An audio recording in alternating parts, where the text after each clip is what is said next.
So, you are not the tape. No. You are the tape recorder, the tape player, the player of the tape. Understand? You are not the program, the programming. You are the hardware, the computer that plays different programs. Got it? You are not what's in the glass. You are the glass. You are what's holding what's in the glass. This is very important to recognize. In the same way that you're not your hand, you're not your mind. Your mind is a part of you, but you are much bigger and greater than just your mind. You are the container, the vessel that holds what's in your mind. And the key to true power and freedom is to be able to disidentify. What's the word? With your mind. To be able to distinguish between yourself and your mind. To be able to separate and get some space from it. So you can see your mind and what we call witness it from an observer position, watching it do its thing. When you can separate, when you can disassociate from being the voice, then for the first time you can actually listen and watch the voice do what it normally does without it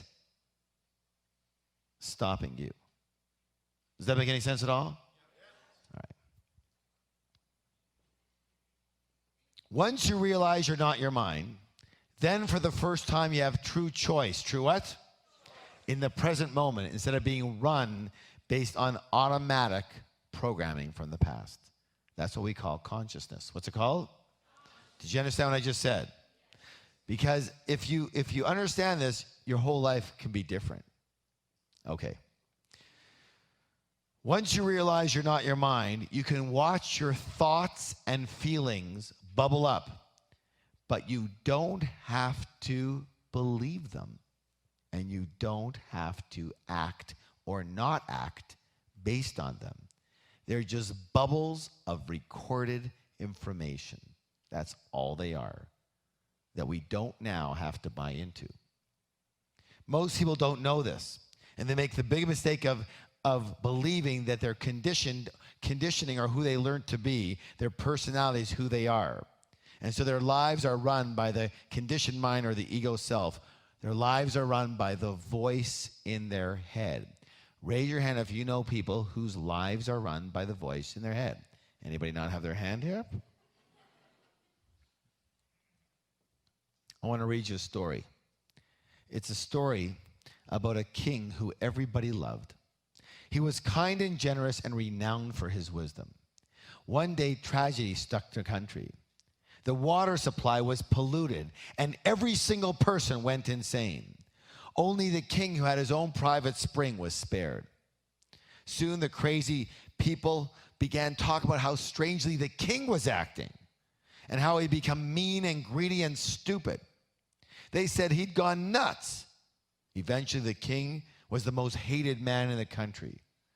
He became lonely because nobody came to visit him anymore, and he used to be very, very popular and friendly with everyone, but nobody came anymore.